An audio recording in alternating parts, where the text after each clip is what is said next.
The gun was already in Theodore Keating's hand when Maria Keller walked through the door of the Sweetwater Valley land office, and the barrel was pointed directly at the man who had stolen everything from her. She froze in the doorway, the late afternoon sun of September 1878 cutting a long golden shadow across the dusty floorboards, her carpetbag hanging from fingers gone suddenly white with tension. The man behind the desk, Harlan Voss, land speculator, swindler and architect of her complete ruin, had gone the color of old tallow. The papers spread before him, the fraudulent deed transfers, the forged signatures, the carefully constructed trap that had devoured her father's legacy whole, rustled in the dry Texas wind that pushed through the open window. Theodore Keating stood 6 feet 2 inches of barely controlled fury in a worn leather vest and a cattleman's hat pushed back from a sun-browned forehead, and his gray eyes did not waver. His jaw was a hard line. His voice, when it came, was quiet, and that quietness was more dangerous than any shout Maria had ever heard in her 24 years of living. "You are going to sign those papers back," Theodore said. "Every last one. Or I am going to let the whole of Sweetwater County know exactly what you did to the Keller estate, and I will do it before sundown, which means you will not survive to see tomorrow's breakfast."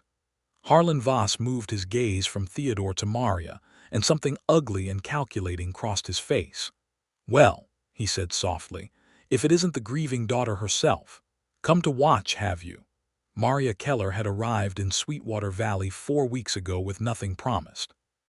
Not a single soul had told her this land would welcome her. Not a single letter had preceded her arrival. No arrangement had been made, no contract signed, no welcome prepared. She had come because the letter from her dying father's attorney had told her there was a property land her father had purchased 12 years prior, land he had always meant to bring the family to, land that represented the last solid thing in a world that had dissolved around her like sugar in rain. She had come from San Antonio with $37, a carpetbag, and a set of skills that felt useless on the frontier. She had come because there was nowhere else to go. She had not come to find Theodore Keating, but she had found him anyway.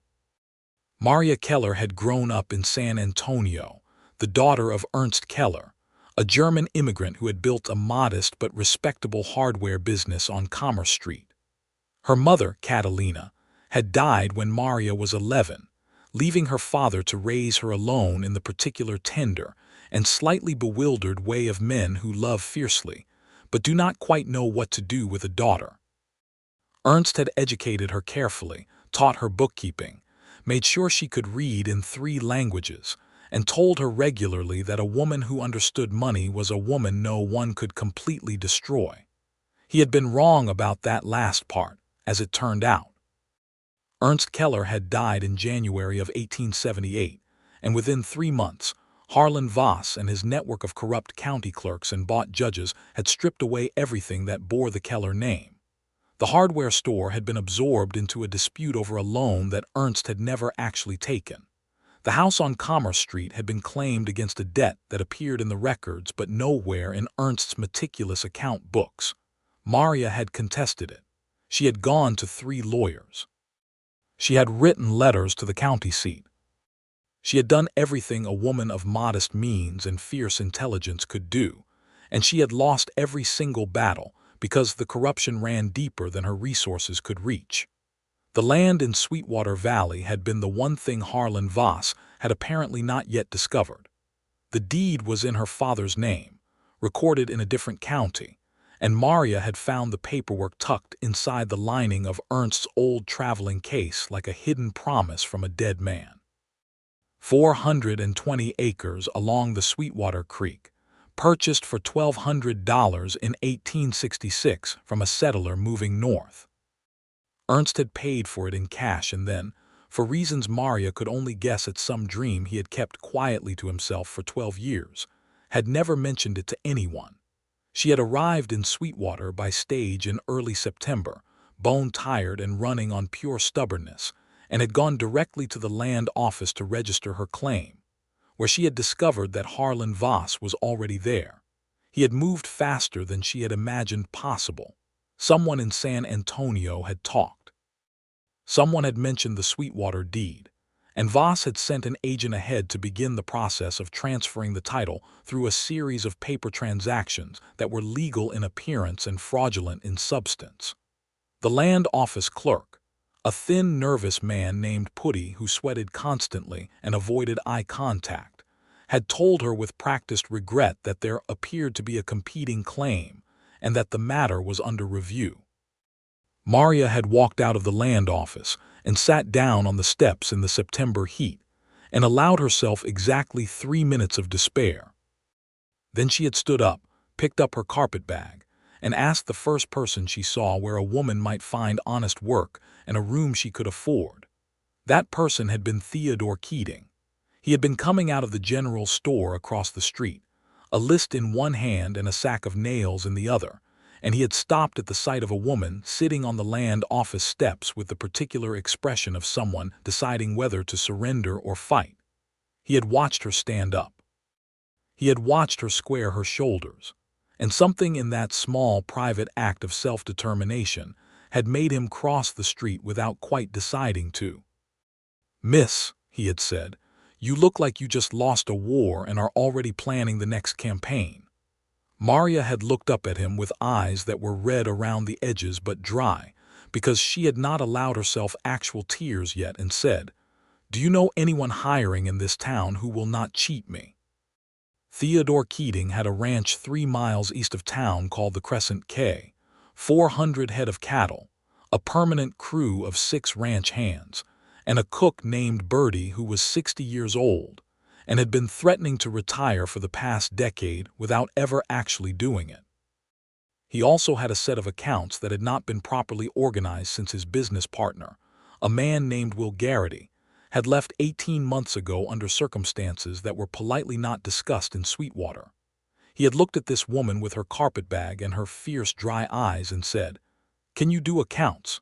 She had said, "I can do accounts in English, German, and Spanish, and I can find an error in a ledger faster than most men can find the front page of a newspaper." He had said, "Room and board plus $12 a month. The ranch is 3 miles east." She had said, "I will need to know the full terms before I agree to anything." He had nodded slowly, because that was a sensible thing to say, and then he had explained that she would have her own room in the main house, that the work was legitimate bookkeeping and correspondence, that his ranch hands were respectful men who would be informed clearly that she was to be treated accordingly, and that he expected honesty and accuracy above all things. She had said yes. She had not said yes because Theodore Keating was striking to look at, though he was, in the particular way of men who spend their lives outdoors and have the bone structure of someone whose ancestors were built for hard country. She had said yes because nothing about him suggested hidden motive, and she was at a point in her life where she had developed a finely calibrated instinct for deception, and the look in his gray eyes was simply, straightforwardly honest. She had been right about that, and also she had noticed the bone structure later when she was being fair with herself. The first 2 weeks at the Crescent K had been a revelation in the specific and painful way that discovering you have been running in the dark and someone has finally lit a lamp can be revelatory. Theodore's accounts were not fraudulent or deliberately obscured. They were simply a disaster born of neglect and the chaos of losing a business partner. There were 3 different ledger systems operating simultaneously, expenses recorded in 2 separate books that didn't reference each other, cattle tallies written on loose paper tucked into the back pages of a cattle journal from 1874, and a collection of receipts stuffed into a tin box that appeared to have last been sorted during the Grant administration.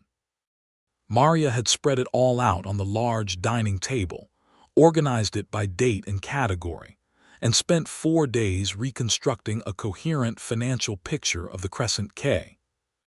What she found was that the ranch was financially sound more than sound, actually, potentially profitable in a way Theodore himself did not seem to be fully aware of, because he had been operating on instinct and experience rather than numbers.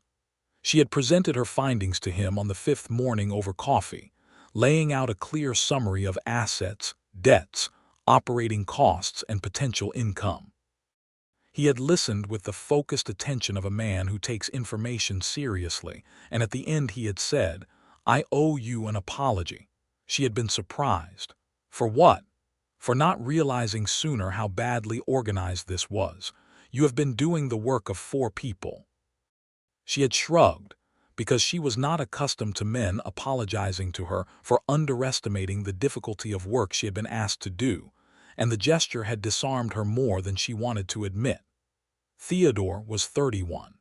He had come to Sweetwater County from Kentucky at the age of 22, following a vision of western cattle country that had turned out to be accurate in its promise and brutal in its execution. He had worked on other men's ranches for 4 years, learning everything, spending nothing, and saving until he had enough to purchase the original 60 acres of what would become the Crescent K. He had expanded carefully, year by year, never overreaching, building relationships with neighboring ranchers and the Comanche bands who sometimes moved through the southern edge of the county, with a respect that was not common among Anglo settlers of the period, and which had kept the Crescent K free from certain kinds of conflict that plagued other operations. He had never married. This was a subject of some interest to the women of Sweetwater, who found him appealing and baffling in equal measure. He was not cold. He was not unfriendly. He attended the church social events with appropriate regularity and was courteous and attentive in conversation. But he had a quality of reserve that went deeper than shyness, a sense of someone who had made private decisions about what he was willing to give and to whom, and had not yet found anyone who met whatever standard he had set for himself in the quiet of his own thinking. He had not expected Maria Keller. He had not expected her intelligence, which was rapid and precise and entirely unperformed. She did not soften it to make men comfortable, which was remarkable because every woman he had ever known had learned to do exactly that. She did not pretend not to know things. She did not ask permission to have opinions.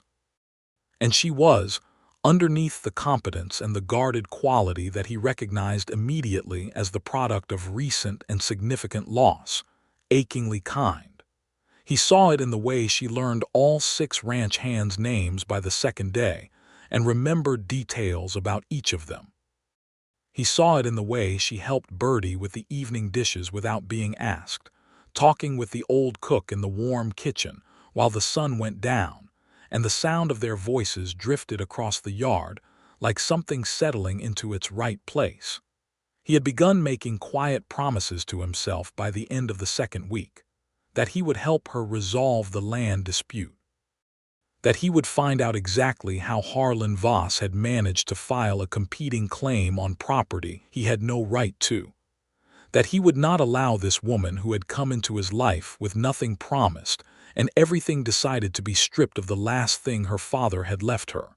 He had not told her any of this, not yet, because she had not asked for his intervention, and he understood that she had come to him for legitimate work and a room, not for a man to take her problems and make them his own without permission. So he had moved quietly, gathering information, speaking with the county clerk's supervisor in a neighboring town, consulting with a lawyer in Abilene by letter, building a case with the same methodical patience he applied to everything he did. He had been 3 days from being ready to bring it to her when Harlan Voss himself had arrived in Sweetwater. And that was where the story returned to the land office doorway, the gun, the rustling papers, and the man who had turned the color of old tallow. Maria stepped fully into the room and closed the door behind her. She had come to the land office on her own errand, carrying copies of her father's original deed and a notarized statement from the San Antonio attorney who had probated Ernst's estate. She had not known Theodore would be here. She had not known he had been investigating on her behalf. She had not known any of it, and the discovery of both the gun and the covert work he had done for her without a word landed on her chest with a complicated weight that she could not immediately name. "Theodore," she said quietly, "put the gun away." He looked at her sideways. "In a moment." "Put it away now," she said. "I have what we need, right here." She held up the papers. Legal documents from 3 separate attorneys, an affidavit from the San Antonio County Recorder's office confirming the original recording date of my father's deed, and a letter from the Texas Secretary of State's office that a friend of my father's helped me obtain last week. Any competing claim Voss has filed is built on a forgery. We do not need a gun.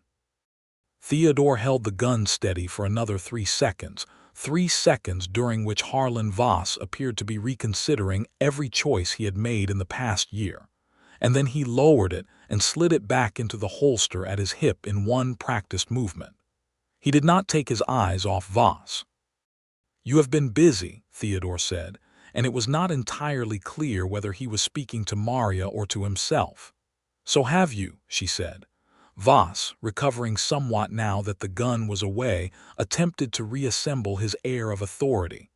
"Those documents won't hold up to a proper legal challenge," he began. "I have associates who—" "Your associates," Maria said, stepping forward and setting the papers on the desk with deliberate precision, "include one Putty Hatch land office clerk, who has already provided a signed statement to the county supervisor in Callahan County describing in considerable detail the nature of your arrangement with him. He signed it 4 days ago. He was very cooperative." The color left Voss's face entirely this time and did not come back. Maria had written to the county supervisor herself 3 weeks ago, after spending one careful evening going through every land record in the public office and finding the specific pattern of the fraud, the way the transfers had been backdated, the exact mechanism of the forgery. She had sent a detailed, factual letter with supporting evidence and had received a response that was cautious but interested.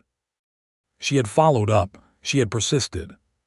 She had done all of this quietly, the same way Theodore had done his work, and neither of them had told the other because neither of them had wanted to burden or presume. Looking at him now across the desk where Harlan Voss sat in the ruins of his scheme, Maria felt something shift in her chest. It was not a comfortable feeling. It was the feeling of a wall you have been leaning against for a long time turning out to be a door. Voss signed the papers. He did it with the mechanical compliance of a man who has realized the walls are closing, and speed is his only remaining option.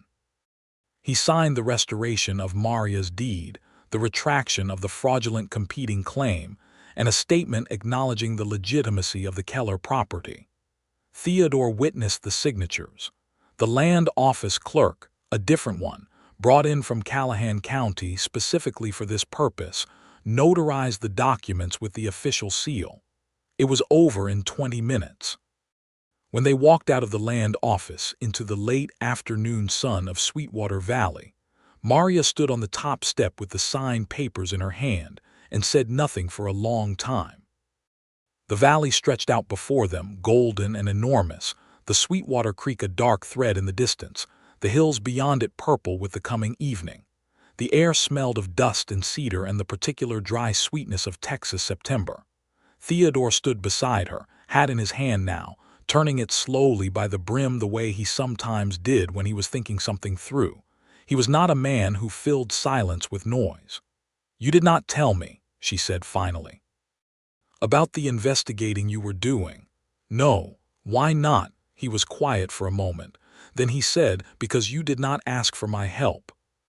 And I did not want you to feel that the room and the work and the fair wages were contingent on you allowing me to involve myself in your personal affairs.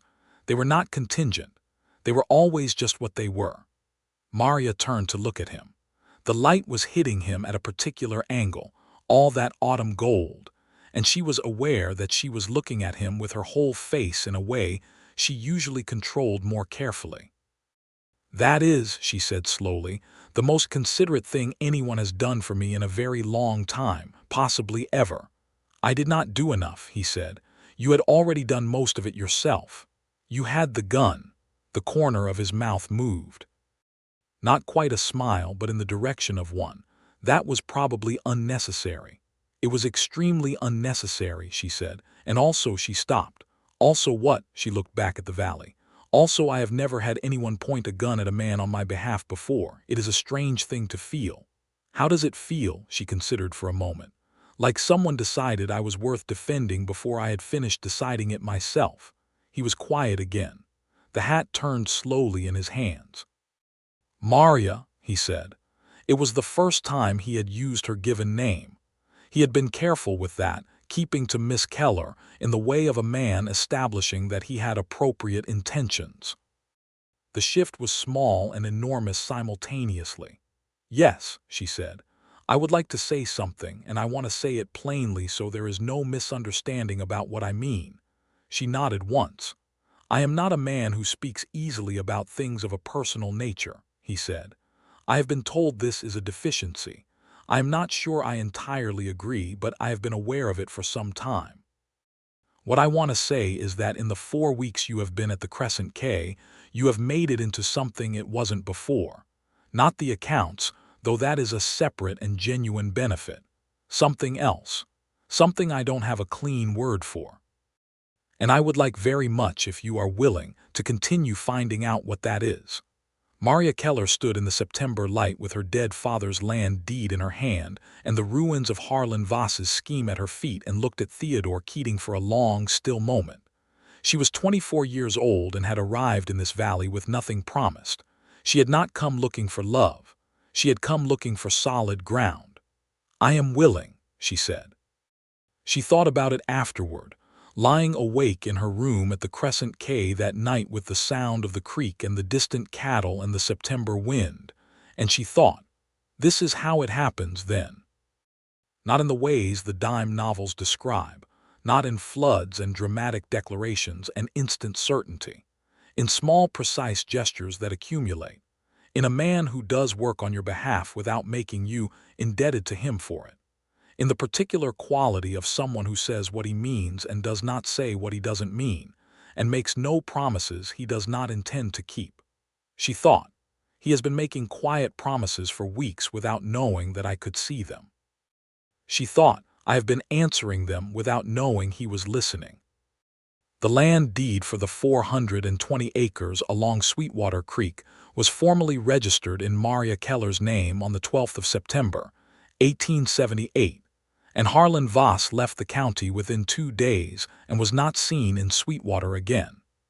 The Putty Hatch matter was referred to the county authorities, and Putty resigned his position and removed himself to parts unknown. The new land office clerk was a methodical young man from Callahan County who kept impeccable records, which Maria appreciated. She kept working at the Crescent K, she kept her room. The work was real and the wages were fair, and none of that changed. What changed was the quality of the evenings. Theodore had a habit, she had noticed in those first weeks, of sitting on the porch after supper when the work was done, and the hands had gone to the bunkhouse and Bertie had retired, sitting alone with a cup of coffee that he drank slowly while the stars came out over the Texas plain. She had taken to sitting in the chair at the other end of the porch, at first with a book, and then simply sitting, because the view was remarkable and the quiet was the good kind of quiet, the kind that doesn't press on you. After the land office, she moved her chair closer. It was not dramatic. It was a chair being moved perhaps 3 feet on a wooden porch. But Theodore noticed. She could tell he noticed by the slight adjustment in how he held himself, the way he became more present somehow, more anchored there in his particular corner of the evening. And he did not say anything, which was exactly right. He simply handed her his coffee cup and went inside to get a second one and came back and sat down, and they watched the stars emerge together. They talked. Not all at once and not about everything, but gradually, the way water finds its way through rock, not by force but by persistence and the patient discovery of the path of least resistance. She told him about her father, about the hardware store and the 3 languages and the meticulous account books, about the way Ernst had taught her that numbers were a form of honesty, and that a person who kept their accounts clear was a person you could trust. She told him about the 6 months after Ernst died, the losing battle against Voss's machine of corruption. The morning she had found the deed in the lining of the traveling case, and had sat on the floor of her rented room in San Antonio and cried for the first time since the funeral. He listened the way he did everything, with his full attention, without interrupting, without offering comfort that wasn't asked for, without flinching from the harder parts. When she finished, he said, "Your father sounds like a man who did the right things quietly and trusted that it would matter in the end." "Yes," she said, "that is exactly what he was." "He was not wrong," Theodore said. "It mattered." She looked at him in the dark. "What do you mean?" "He bought that land," Theodore said. "He put it in writing, and he kept it real, and it survived everything that tried to take it. The deed was in the lining of the case because he put it somewhere safe. He was protecting it even when he didn't know exactly who would need it or when. That is not nothing, Maria. That is a father who did his best thinking when it counted." She did not cry. She had not cried since the floor of the rented room in San Antonio, and she did not intend to start again, at least not in front of Theodore Keating on his porch. But her throat tightened in a way she had to manage carefully for a moment, and she looked at the stars very hard until it passed. "Thank you," she said. "It's true," he said simply. She asked him, over the following weeks, about Kentucky and the 4 years on other men's ranches and the 60 original acres, and how the Crescent K had become what it was. He told her in the same gradual way, piece by piece, not as a performance, but as the natural consequence of being in the presence of someone who was actually listening. He had left Kentucky because his father's farm was entailed to his oldest brother by both law and custom, and there was nothing for the younger sons but work someone else would always ultimately own. He had come west because the land was real and available, and the terms were clear, and that had seemed, at 22, like the most honest arrangement available. He had been lonely, in the specific way of a person who is self-sufficient enough that the loneliness doesn't flatten them, but deep enough that it is always present as a low note under everything else. He had not described it in those terms. What he had said was, "There are things about ranching that are easier with a partner. Not just the practical things. The evenings are long in the winter." She had said, "Yes," and that was enough of a conversation for one night. The first time he touched her was an accident, which is to say, it was the kind of accident that happens because both parties have been wanting something for long enough that the smallest available opening becomes inevitable. She had been pulling a ledger from the high shelf in the office, standing on the bottom rung of the stepladder, and he had reached past her to get the ledger himself because it was heavy and she was on a ladder, and he was simply that kind of person. And his arm had come alongside hers and their hands had both closed on the ledger at the same time, and neither of them moved for 3 seconds that lasted a noticeable amount of time. Then she stepped down from the ladder. He held the ledger. They looked at each other. "I had it," she said. "I know," he said. "You have a habit of stepping in. I'm working on noticing when not to." "It is not always unwelcome," she said, and took the ledger from him and went back to the desk, and he stood by the shelf for a moment doing something with his expression before he went outside. October came to Sweetwater Valley in a blaze of color that Maria had not been prepared for, having grown up in San Antonio, where the seasons were more suggestion than declaration. The hills went red and gold, and the mornings became cold with a sharpness that felt to her like something scraping away every unnecessary thing and leaving only what mattered. She started wearing Ernst's old wool coat, which she had brought in the carpetbag, which was too large for her but warm and somehow companionable. She went out to her land, the sound of it still strange and good on a Saturday in early October, riding one of Theodore's horses with his permission, and a packed lunch that Bertie had provided with the particular expression of someone who is pretending not to know what they are participating in. She rode out to the 420 acres along Sweetwater Creek and sat on the bank and ate her lunch and looked at the land her father had bought with cash in 1866 and thought about what to do with it. She had been thinking about it for weeks. She had the land. She had no money to develop it, no cattle, no equipment, no means of building a proper operation. She had her wages from the Crescent K, which were fair but not extraordinary, and her own intelligence and determination, which were both considerable but could not substitute for capital. She was deep in this thinking, sitting on the creek bank with her boots off and her feet in the cold water because the October afternoon had turned warm in the way of Texas autumns, when Theodore rode up. She had not told him she was coming here. She looked up at him with mild surprise and said, "Did you follow me?" "No," he said, getting down from his horse. "I came to check the fence line on this section. It backs up to the Crescent K's east pasture." He looked at her feet in the water. "I can come back." "Don't be absurd," she said. "Come sit." He sat. He looked at the water. After a while he said, "Have you thought about what you want to do with it?" "Constantly," she said. "I cannot decide between something small I can actually afford and something large that would require money I don't have." "What would the large option look like?" she told him. She had been developing the idea in the back of her mind for weeks, a combination of cattle grazing on the lower acreage and a small kitchen garden enterprise on the creek-facing section, which had good soil and water access. She had been reading about the economics of small cattle operations in the region and thought there was a viable model if she could get starting capital, perhaps 12 to 15 head, and use the Crescent K connection to access the same buyers Theodore sold to. He listened to all of it. Then he said, "That is a good plan." "I can't fund it," she said. "I could extend credit," he said. She looked at him sharply. "No, not charity," he said immediately.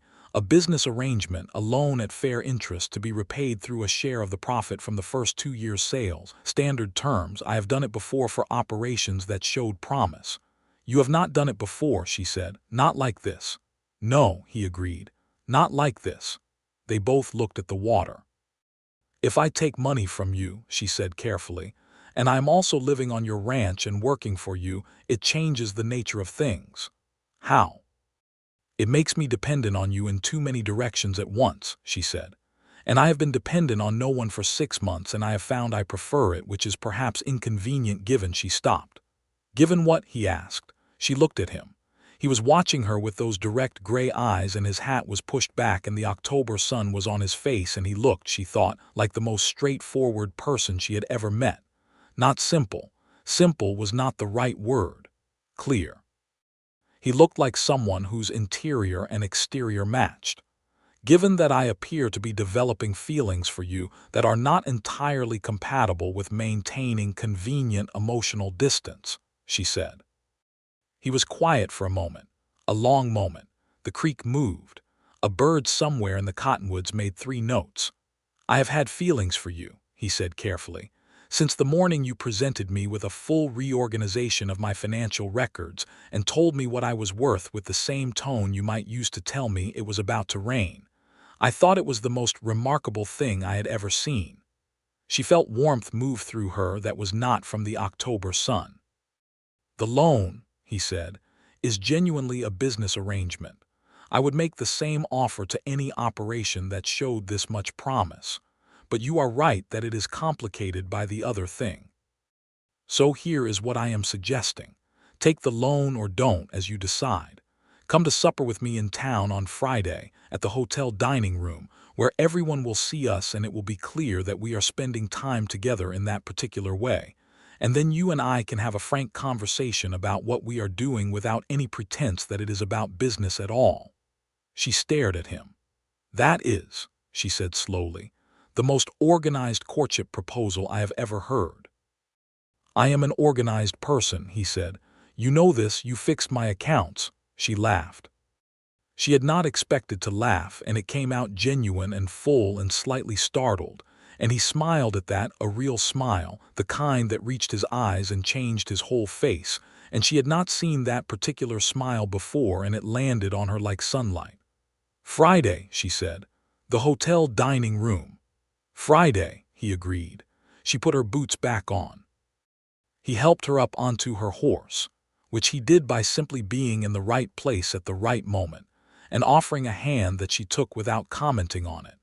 And they rode back to the Crescent K in the golden October afternoon, with 2 feet of space between their horses and an agreement that changed the air between them entirely. Bertie knew within the hour. Maria could not determine the mechanism by which Bertie knew things. It appeared to be something in the general nature of Bertie's existence. But by supper, the old cook was making a pot roast that was significantly more elaborate than the occasion required, and humming with the specific quality of a person who is very pleased about something. Friday came with a blue sky and a cold edge to the air that made the town of Sweetwater look clean and bright. The main street busy with the weekly activity of a ranching community, wagons and horses, the sounds of the blacksmith, the movement of goods and people, the social architecture of a small western town in full working order.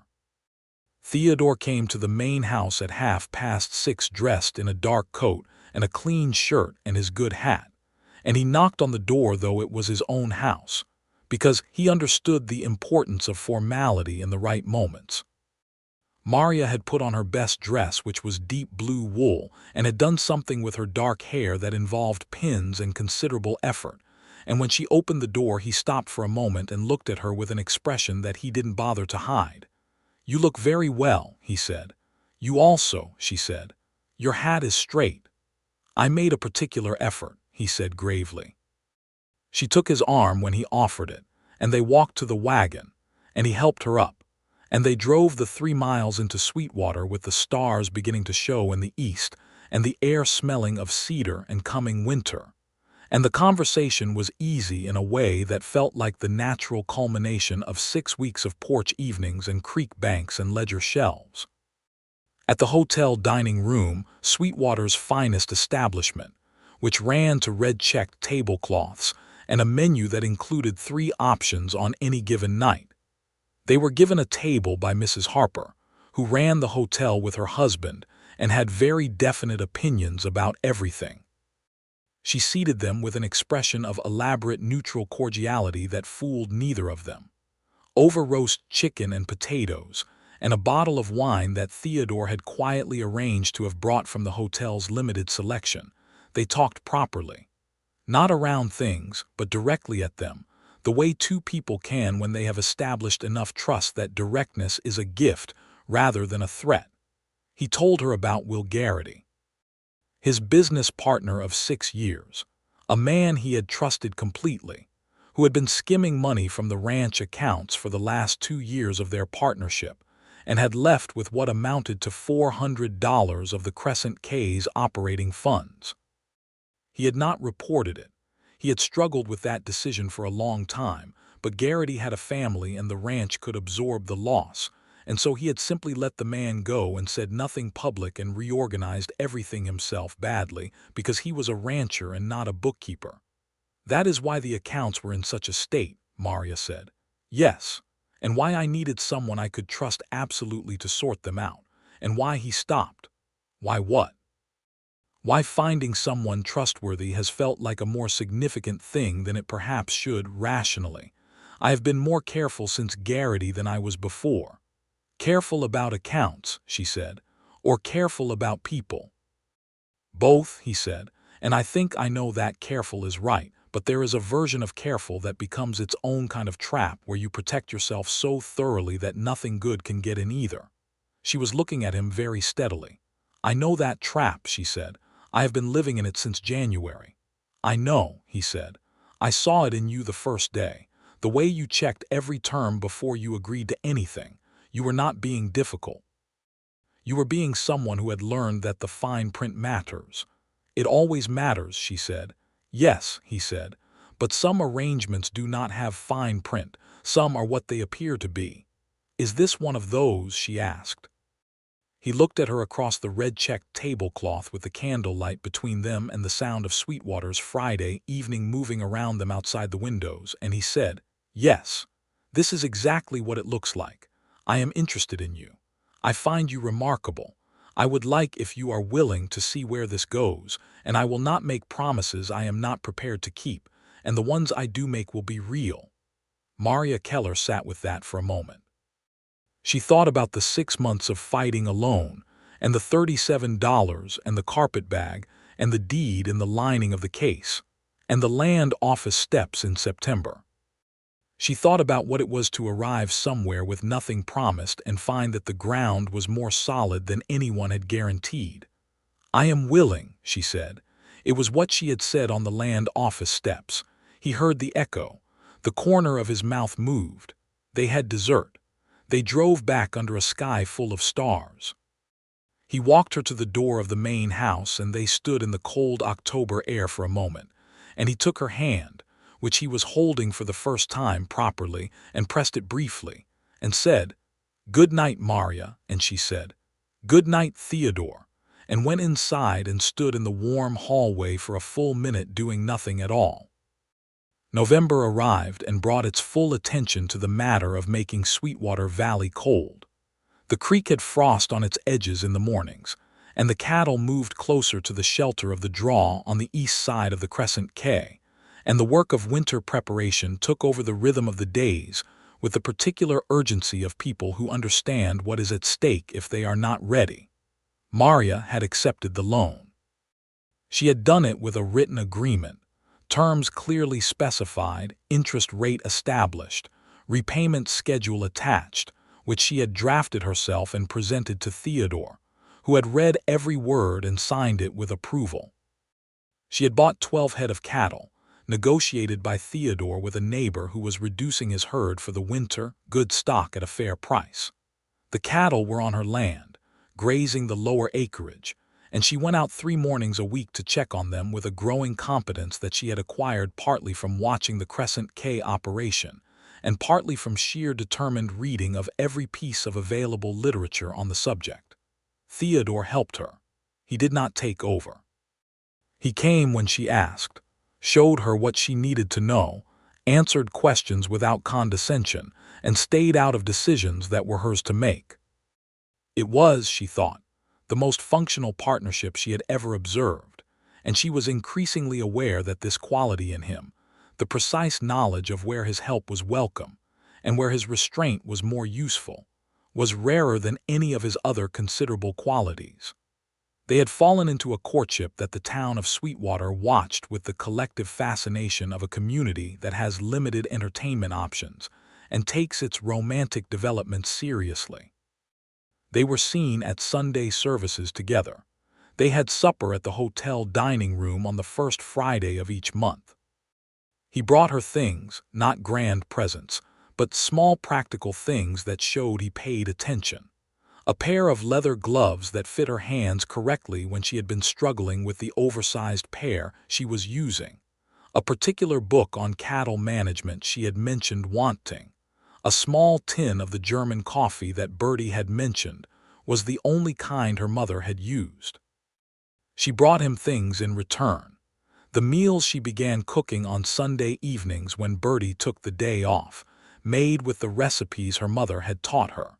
A repaired bridle that she had fixed herself using the instructions in the general store's hardware catalog. And on his birthday in November, which she had found out from Bertie, a full written financial projection for the Crescent Quay's next 3 years that she had worked on for 2 weeks, and which made his eyes go still and serious in the way she had learned meant he was genuinely moved. "This is remarkable work," he said. "Happy birthday," she said. He looked at her for a long moment and then did something he had not done before. He pulled her into an embrace, her against his chest with his arms around her, and they stood in the office with the November wind outside and the financial projection on the desk and the warmth of the room around them. She felt the solidity of him, the realness of it, and something she had been holding tightly inside her chest since January slowly and irrevocably let go. December brought the full cold and also, unexpectedly, an additional complication in the form of Theodore's brother James, who arrived on the stage from Kentucky with a carpetbag of his own and a manner that suggested he had been traveling a long time and thinking hard about something.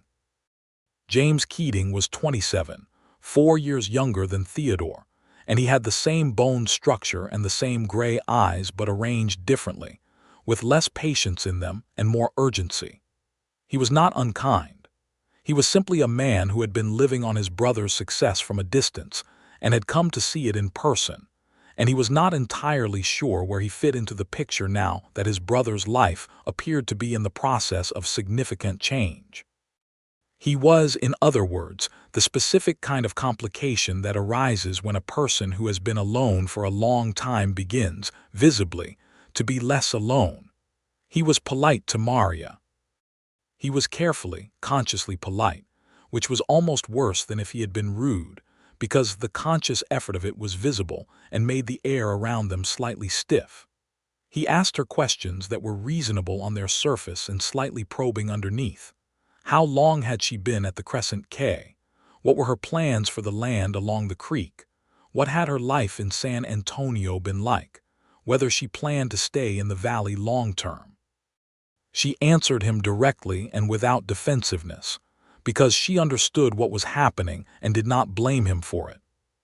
He was a younger brother who had grown up watching his older brother work steadily towards something and was now seeing, for the first time in person, that something shifting to include a new center of gravity. It was not unreasonable. It was even understandable. But it was still a test she was being asked to pass, and she was aware of it. Theodore noticed.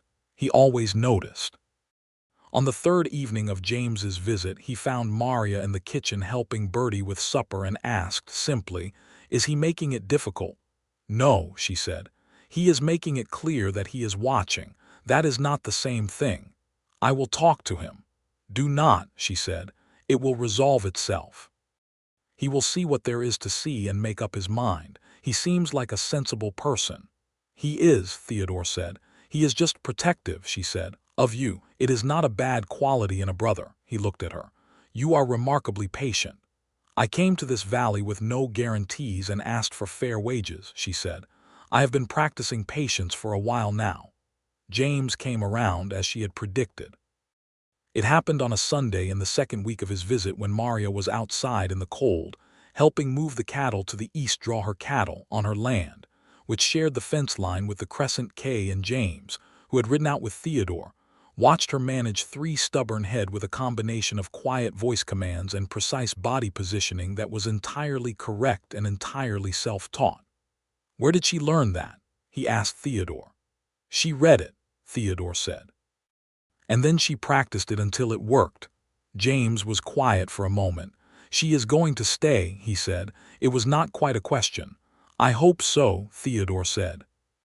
James looked at his brother for another moment and then got off his horse and went to help Maria with the stubborn third cow, and they worked the animal into position together, and afterward James said, "Theodore tells me you reorganized the entire Crescent K accounts in 4 days.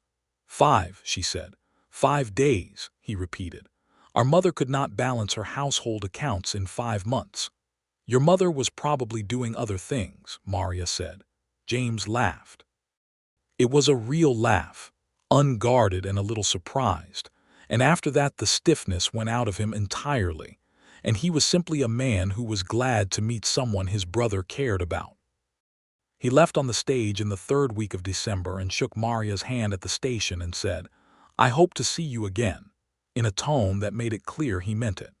She said she hoped so too and found she meant it also. Christmas at the Crescent K was the first Christmas in 2 years that Maria had spent in a place that felt, in some provisional and carefully held way, like home. Bertie cooked for 3 days. The ranch hands came in for Christmas dinner, and the table was long and loud and full of the particular warmth of a community of people who have chosen each other in the practical and daily ways that mean more than most declarations. Theodore had put a small cedar tree in the parlor decorated with ribbons and some tin ornaments that had been bought in Abilene, a habit he had apparently maintained solo for several years, because he believed Christmas trees were worth the effort. After supper, when the hands had gone back to the bunkhouse and Bertie had gone to bed, Theodore and Maria sat in the parlor by the tree with coffee and the fire going and the outside world cold and still. He had given her a gift, which he presented with the slight ceremony of someone who is not entirely comfortable with the gesture, but has decided it is right. A small brass compass, good quality, with her initials engraved on the case. She held it in her palm and looked at the needle settling north and felt the weight of the thing. "So you always know where you are going," he said. She looked up at him. He was watching her with those direct eyes, and the Christmas tree light was on him and the fire was warm, and she thought, this is one of those moments that you recognize as you are living it, not just afterward. This is a moment I will remember in exact detail for the rest of my life. "Theodore," she said. "Yes. I am going to be direct with you about something." "I would prefer it," he said. "I came to this valley with no plan beyond finding solid ground," she said. "I have found considerably more than solid ground. I have found the kind of thing I was not looking for because I did not know it was available to me, which is a person who is steady and honest and who sees me clearly and does not find what he sees inconvenient." He was very still. "I am telling you this," she continued, "because you have been making quiet promises for 3 months, small ones, in the gloves and the book and the loan terms and the porch evenings and the way you knocked on the door of your own house. And I want you to know that I have heard every single one, and I have been keeping them." Theodore Keating set down his coffee cup. He stood up from the chair. He crossed the small distance between them and reached for her hand, and she gave it to him, and he held it in both of his with a care that was completely characteristic of the man, careful, deliberate, meaning exactly what it appeared to mean. "Maria," he said, "I would like to ask you to marry me." She had known it was coming. She had known it was coming for at least 3 weeks, had felt it building the way you feel weather coming in the change of air pressure. And still, hearing it, she felt something vast and frightened and luminous open up inside her, the specific vertigo of being offered something real. "Yes," she said, "under one condition." He waited. "The land stays in my name," she said. Something moved across his face that was not quite a smile and not quite wonder, but somewhere between them. "Maria," he said, "I would not dream of it any other way." They were married in March of 1879 in the Sweetwater Presbyterian Church on a Thursday afternoon, because Thursday was the least disruptive day for the ranch operations, and they were both the kind of people who thought about that.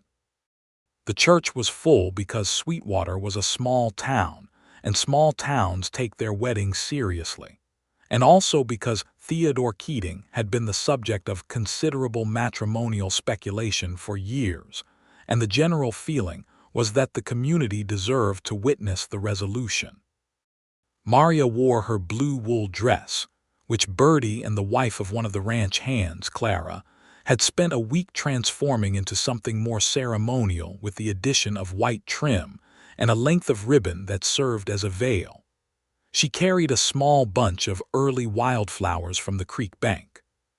Theodore wore his good coat and his straightest hat and stood at the front of the church with the expression of a man who is exactly where he has decided to be and finds this satisfying. The minister was brief and sincere. The vows were traditional. When Theodore said, "I do," his voice was steady and quiet and completely certain, which was, Maria thought, the most impossible way to say the most important thing. James had come back for the wedding. He stood beside Theodore and managed not to cry, which Maria suspected was an effort. Bertie sat in the front pew and did not manage not to cry and was entirely untroubled by this. They had a small celebration at the hotel dining room afterward, the red-checked tablecloths and the 3 menu options, the same table where they had first been formally honest with each other, which felt correct. And by evening they were back at the Crescent K, which was now Maria's home in the legal and official and permanent sense, though it had felt like home for months already. She stood in the parlor in the early evening, while Theodore was in the barn doing the evening checks that he did every night regardless of what else was happening, because the cattle needed consistent care, and that didn't stop for weddings, and she thought, "I came here with nothing promised. I came with $37 and a carpetbag and my father's deed. I came because there was nowhere else that had my name on it, and now there is a whole life here with my name on it." She sat down and opened the small brass compass. The needle settled north. She closed it again and put it in her pocket. Spring arrived in Sweetwater Valley with the particular violence of Texas springs, great sweeping thunderstorms that turned the creek to a rushing brown torrent and brought the grass up overnight in vivid green and made the air smell of wet earth and lightning, and everything beginning again. Maria's cattle had wintered well. The 12 head had become 15 with the birth of 3 calves in February, which she had been present for, sitting in the cold with a lantern, earning her understanding of the process in the most direct possible way. She was expanding. She had drawn up a 5-year plan for the creek land operation that was conservative in its estimates and ambitious in its structure, and Theodore had reviewed it and made 2 suggestions and approved the rest. And they had had a 3-hour conversation about cattle markets and the rail connections developing in the region that was, Maria thought, one of the best conversations she had ever had about anything, because it was between 2 equals who both knew things and were interested in what the other knew. She also discovered in April that she was pregnant. She told Theodore on a Sunday morning in the kitchen, standing at the stove, which was where she had developed the habit of saying important things because it gave her something to do with her hands. She said it plainly, in the direct way she said everything, and watched his face. What happened to his face was remarkable. The reserve and the composure went away entirely for a moment, and what was underneath was something undefended and enormous joy. She thought, the real kind, the kind that comes before you can organize it into something appropriate. He crossed the kitchen in 2 strides and held her, both arms around her, the way he had done once before in the office with the financial projection, but differently this time, with a tenderness that was so completely without reserve that it made her throat ache. Maria, he said into her hair. Theodore, she said into his shoulder. They stood like that for a long time. Their son, Ernst Theodore Keating, was born in November of 1879, during a norther that brought 3 inches of snow to Sweetwater Valley and howling wind that made the windows shiver. He was born in the main bedroom of the Crescent K with the assistance of the town doctor and Bertie, who proved invaluable in the specific way of someone who has seen everything and panics at nothing. Theodore was in the house the entire time, which was not common practice for men of the period, but he had made it clear to anyone who expressed an opinion that he had no intention of waiting elsewhere, and his particular quality of quiet certainty made argument pointless. He heard his son's first cry from the hallway and sat down abruptly on the bench by the wall and pressed the heels of his hands against his eyes for a moment in the private dark. When they let him in, Maria was pale and tired in the specific exhausted radiance of someone who has done something enormous, and the baby was wrapped in the wool blanket that Bertie had knitted specifically for this purpose, and Theodore sat on the edge of the bed and looked at his son, at the small extraordinary reality of a new person, and then at his wife. Ernst, he said, because they had decided on the name weeks ago. For your father, and Theodore for his, she said. He took the baby very carefully, with the particular care of a large man handling something irreplaceable, and held him with entirely competent steadiness. Maria watched him, this man she had found on a street corner in September when she had nothing promised and everything at stake, holding their son in the lamplight of the November room, and thought, I came to this valley with $37 and a deed and someone else's coat. She thought, look what grew from that.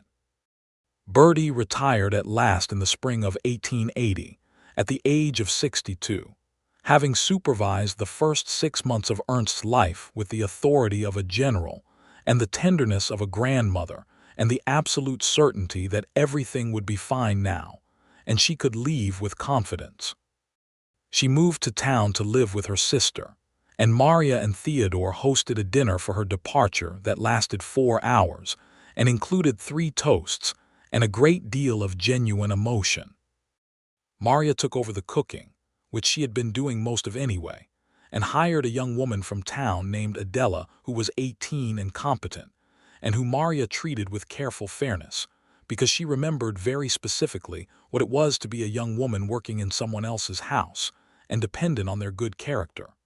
The Crescent K continued to grow.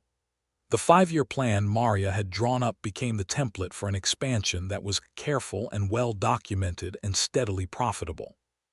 She kept the accounts for both operations, the main ranch and her creekside cattle business, which had grown to 30 head by 1880, with the same precision she had brought to everything from the beginning.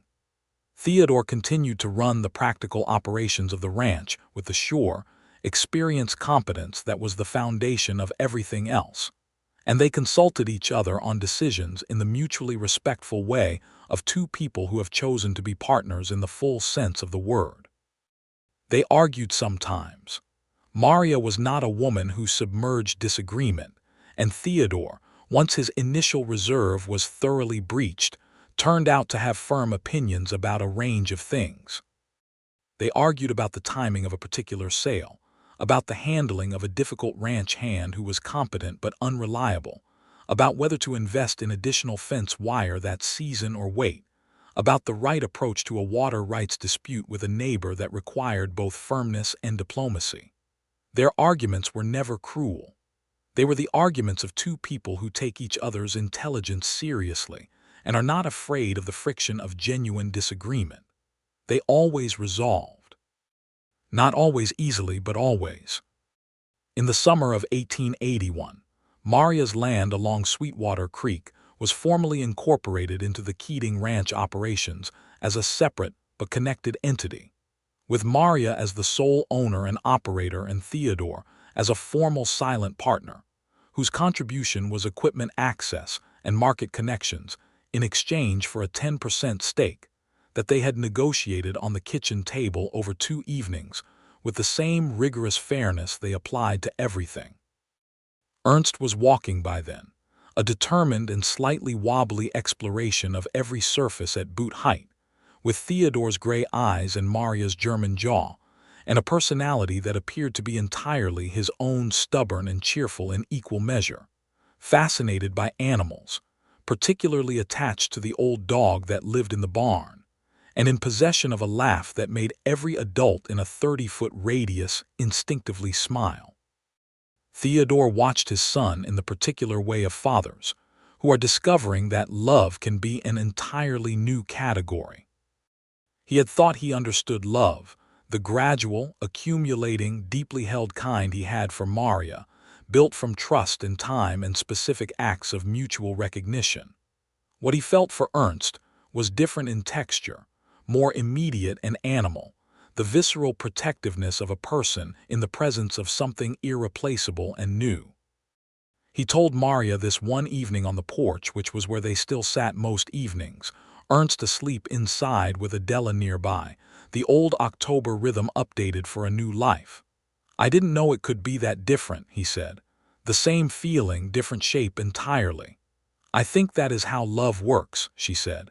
"It keeps finding new forms." He looked at her in the evening light. "It does," he said. She leaned her head against his shoulder, which she had started doing in the winter of their first married year, and which had become one of those small architectural features of a life that you would not be able to remove without changing the structure. He put his arm around her. The stars came out over Sweetwater Valley. In the spring of 1882, Maria discovered she was expecting again. This time she told him at the dinner table, over the meal, with Ernst in his chair making serious work of a piece of cornbread, because she had learned that she did not need the stove to do with her hands if she had her son in her line of sight. Theodore's face did the same thing it had done the first time. The reserve went away. The undefended joy came through. "Ernst," he said to the 2-year-old, "you are going to have a brother or sister." Ernst looked up from the cornbread with the solemn consideration of a small person being given information he will need time to process, and said, in his current vocabulary of approximately 40 reliable words, "Dog." "Not a dog," Theodore said gravely. "A person." Ernst looked at his cornbread and appeared to be reserving judgment. Maria laughed. She laughed the way she had laughed that day on the creek bank, genuine and full, and Theodore laughed too. And Ernst, responding to the sound of his parents' laughter with the same instinctive pleasure he always did, laughed as well without knowing why, and the kitchen was warm and lit, and the spring evening came in at the open window smelling of new grass and rain. Their daughter, Clara Catalina Keating, Clara for the ranch hand's wife who had been kind in the early days. Catalina for Maria's mother was born in October of 1882, during a calm golden evening that felt, Maria thought, deliberately peaceful, as if the world had decided to be easy about it this time. She was a serious baby with large dark eyes and a grip that the doctor described as remarkable, and Maria's own mother's coloring, dark and warm, a small decided person from the first moment. Theodore held her in the lamplight of the October evening and looked at his daughter with the same quality of undefended wonder he had brought to everything he felt deeply. "Hello, Clara," he said quietly. The baby regarded him with the ancient, unimpressed wisdom of the newborn. "She is not easily impressed," Maria observed from the bed. "Good," Theodore said. "Neither are you, and it has worked out extremely well." James came for Christmas of 1882, as he had started doing every year, making the long journey from Kentucky in the particular way of a man who has found that his brother's household has become the place he most wants to be during the season. He was engaged now to a woman named Rebecca in Louisville, and he spoke of her with the eager and slightly awed tone of someone in the early stages of discovering that another person can be the organizing principle of your life. Theodore listened and recognized everything in what his brother described. Maria contributed practical and affectionate advice that James received with the gratitude of a man who has accepted that his sister-in-law is substantially wiser than he is. Ernst, who at 3 was now a small, determined force of nature, had developed an intense relationship with Uncle James based primarily on James's willingness to be a horse. He spent the first 2 days of every visit compelling James to go on all fours and provide transportation across the parlor floor, and James complied with the resigned affection of a good uncle. Clara watched all of this with her large dark eyes and the slight expression of someone cataloging data. The years settled into their shape. Not without difficulty. The winter of 1883 was brutal, and they lost 7 head of cattle, and there was a prolonged dispute with the neighbor over the water rights that required a trip to the county seat and 2 months of legal negotiation before it was resolved in their favor. And in 1884, Theodore was sick for 3 weeks with a chest ailment that frightened Maria in a specific and primal way she had not encountered before, the fear of losing the irreplaceable. But the structure held. The roots held. What they had built together held in the way of things built carefully from honest materials. Theodore recovered from the chest ailment in February of 1884, slowly, and with the frustrated impatience of a man accustomed to being fully functional. Maria nursed him with the competent, unsentimental tenderness she brought to everything, making him stay in bed when he tried to get up, bringing meals and medicine and books, and firmly removing him from any conversation about ranch operations until he was well enough to contribute something useful to it. On the morning he was well enough to get up and sit on the porch in the weak February sun, she sat beside him in the chair that was her chair, and they looked at the valley that was theirs, the Crescent K land to the east, her creekside operation to the west, Ernst's future and Clara's future spread out in the gray-green winter landscape. And she took his hand, which she did not always do in the daytime because there was usually too much work, and held it. "You scared me," she said. "I know," he said. "I scared myself. Do not do it again. I will attempt to take your preference into account," he said, with the dry, particular humor that was one of her favorite things about him. She squeezed his hand. He squeezed back. "Theodore," she said. "Yes. I want you to know something." She looked at the valley. I came to this valley with nothing certain, nothing promised. I came because there was one piece of paper with my father's name on it, and I had nowhere else to go. I had no expectation of anything beyond solid ground." "I know," he said. "What I want you to know," she continued, "is that nothing could have prepared me for what I actually found. For this." She meant the ranch and the land and the children inside, but she also primarily meant him. She meant the steady, incremental reality of someone who had made small, quiet promises before she even knew to look for them and had kept every single one. He brought her hand up and pressed it briefly against his cheek, the undefended gesture of a man who is deeply moved and does not hide it from the people he loves, and held it there for a moment. "I did not promise anything," he said. "I was just being what I was." "I know," she said. "That is what a promise looks like when it is real." They sat in the winter sun. The valley was quiet.